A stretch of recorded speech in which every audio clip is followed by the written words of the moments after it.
As a Jesuit environmental economist, I have been deeply inspired by Pope Francis's groundbreaking encyclical Laudato Si. With this remarkable document, Pope Francis addresses key ethical challenges of the 21st century: climate change, poverty, and inequality. Laudato Si emphasizes the necessity to protect global commons such as the atmosphere, forests, global water cycle, and oceans for the well-being of all people. The encyclical has been described by economist Jeffrey Sachs as Pope Francis's great and timely gift to humanity. Pope Francis offers an integral ecology which respects the fundamental interconnectedness of the economy, society, and environment. Because of this fundamental interconnectedness, the Pope states that we are not faced with two separate crises, one environmental and the other social, but rather with one complex crisis which is both social and environmental. Strategies for a solution demand an integrated approach to combating poverty, restoring dignity to the excluded, and at the same time, protecting nature. As the Pope eloquently exhorts, we need to hear both the cry of the earth and the cry of the poor. How does an environmental economist respond to Laudato Si, one of the most profound contemporary directives on the inseparable faith of people and the planet? Can a market economist be a responsible steward of the planet and of the poor? Are markets friends or foes of Laudato Si? My main area of research and policy advocacy in environmental economics has been carbon trading, an approach to limit climate change by creating a market with limited allowances for carbon emissions. Carbon trading is the buying and selling of credits that permit a company or other entity to emit a certain amount of carbon dioxide. The carbon credits and the carbon trade are authorized by governments with the goal of gradually reducing overall carbon emissions and mitigating their contribution to climate change. Hence, I was quite jolted to read the encyclical's outright rejection of carbon credits. Laudato Si 171 reads, "The strategy of buying and selling carbon credits can lead to a new form of speculation which would not help reduce the emission of polluting gases worldwide. This system seems to provide a quick and easy solution under the guise of a certain commitment to the environment, but in no way does it allow for the radical change which present circumstances require. Rather, it may simply become a ploy which permits maintaining the excessive consumption of some countries and sectors." Laudato Si has a decisively negative view of markets. The encyclical emphasizes certain dysfunctional tendencies and distortions of market economies. Monas, Murray, and Weiner summarize the encyclical's negative view as two criticisms of markets. First, much of the encyclical critiques free market ideologies as fundamentally flawed frameworks for distributing resources in an ethical manner, at least as currently practiced. The Pope specifically criticizes the pursuit of profit maximization, which he argues can harm future generations and the environment. Second, the encyclical is rooted in a concern that modern market-based economy leads to unjust results, primarily for the world's poor. The Pope dedicates 2 sections of the encyclical to global inequity and the inadequate governmental response. How would an environmental economist react to this harsh critique of market economies? A mainstream economic account might share many of these views, but it would have a different starting point. For an environmental economist, an understanding of markets, why they work, when they fail, and what lessons they offer for the design of environmental policies and the management of natural resources is central to an understanding of environmental issues.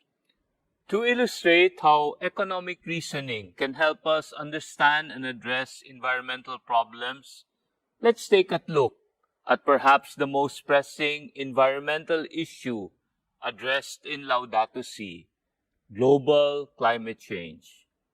The starting point of the encyclical is the scientific knowledge as summarized in the reports of the Intergovernmental Panel on Climate Change, that climate change is caused by humankind through the burning of coal, oil, and gas, through deforestation, and through the emissions of other greenhouse gases.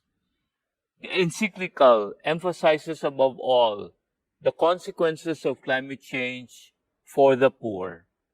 As such, it points out that they are the first to be affected by global warming and hit the hardest, namely because they depend more than other segments of the population on other agriculture and other ecosystem services, for example, fisheries, for their livelihood.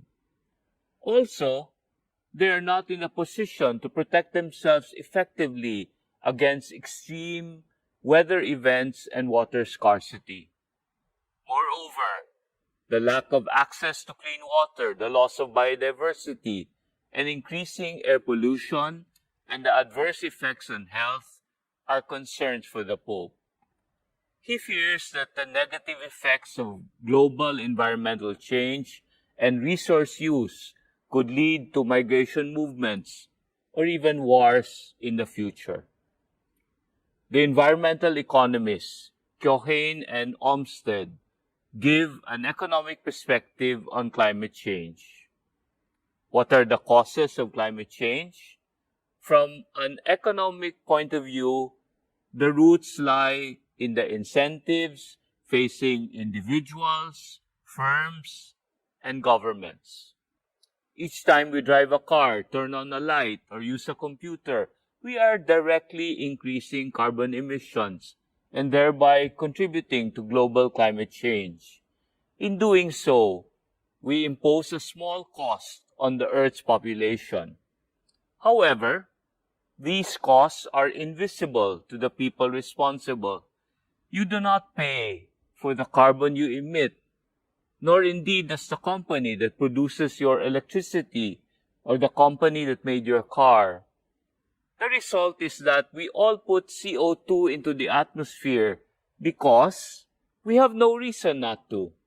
It costs us nothing, and we receive significant individual benefits from the energy services that generate carbon emissions. Economics stresses the importance of incentives in shaping people's behavior. Without incentives to pay for the true cost of their actions, few people or firms will voluntarily do so. You might think at first that this is because the free market has prevailed. In fact, that gets it almost exactly backward. Very often the problem is not that markets are so pervasive, but that they are not pervasive enough. That is, they are incomplete. There is simply no market for clean air or a stable global climate. If there were, then firms and individuals who contributed to climate stabilization by reducing their own carbon emissions or offsetting them would be rewarded for doing so, just as firms that produce automobiles earn revenue from selling cars. This is a key insight from economics. Many environmental problems would be alleviated if proper markets existed. Because those markets usually don't arise by themselves, governments have a crucial role in setting them up or in creating price signals that mimic the incentives a market would provide. So how can the right price signals be created such that people are incentivized to pay for a stable climate?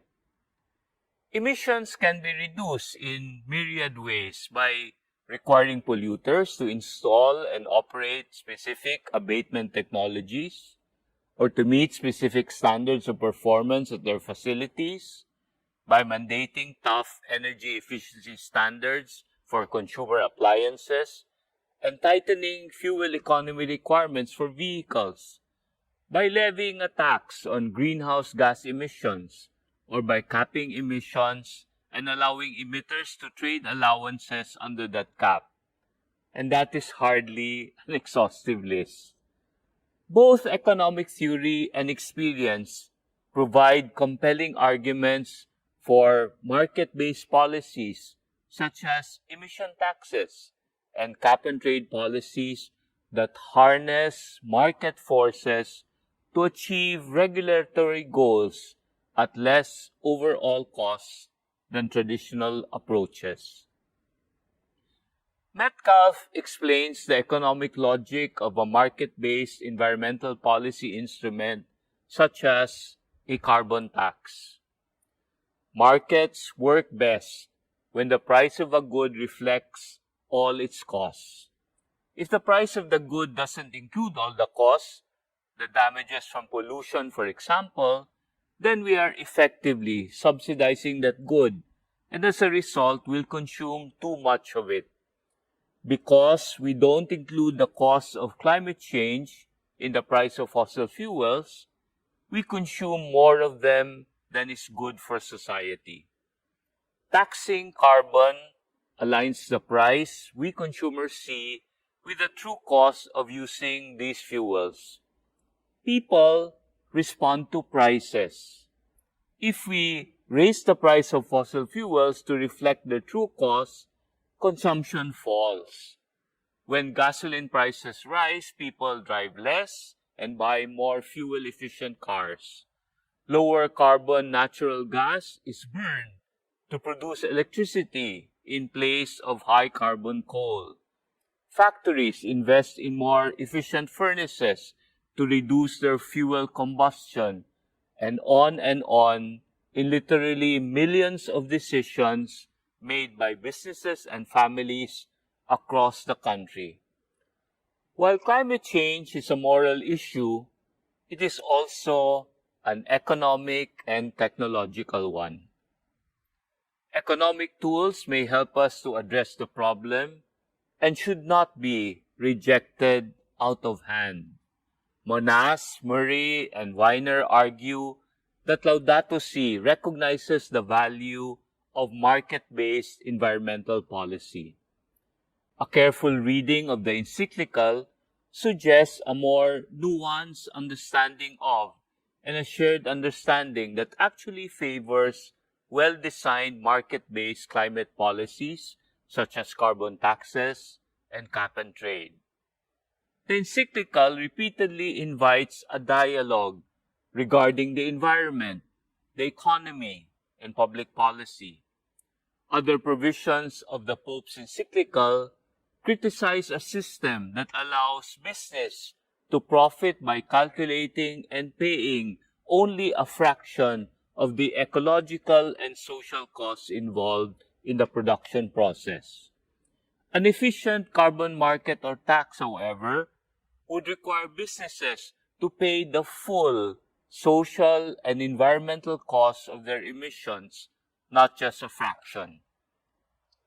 According to Pope Francis, an ethical market will not exist until the economic and social costs of using up shared environmental resources are recognized with transparency and fully borne by those who incur them. This language argues for internalizing the full social and environmental costs of greenhouse gas emissions, which is precisely the objective and method of carbon markets. Well-designed market-based climate policies could achieve the shared goal of fully internalizing environmental costs. More generally, when the encyclical criticizes reliance on markets, it is crucial to distinguish unfettered free markets from market-based environmental policies, which are reconstituted efficient markets. The Pope's criticism is of unfettered markets, the kind of markets that generate environmental harms. By contrast, market-based environmental policies such as taxes and cap and trade are not unfettered markets. Rather, they are the measures needed to correct unfettered markets. While critics of incentives may feel that the environment is too important to leave to markets, the better view is that environmental protection is too important to leave out of markets.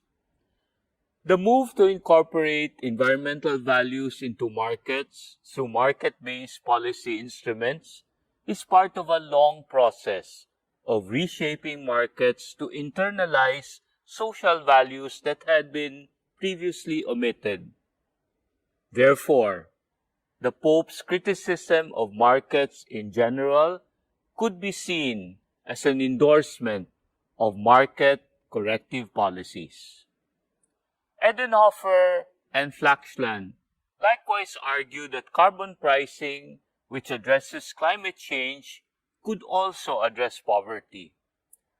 A limitation of the amount of carbon that is stored in the atmosphere by means of CO2 pricing will not only protect the climate and thus the poorest affected by climate change, but it will also provide a new source of income by creating tax revenues or auction emissions permits. The revenues from CO2 pricing could be used to provide the poorest with access to basic goods.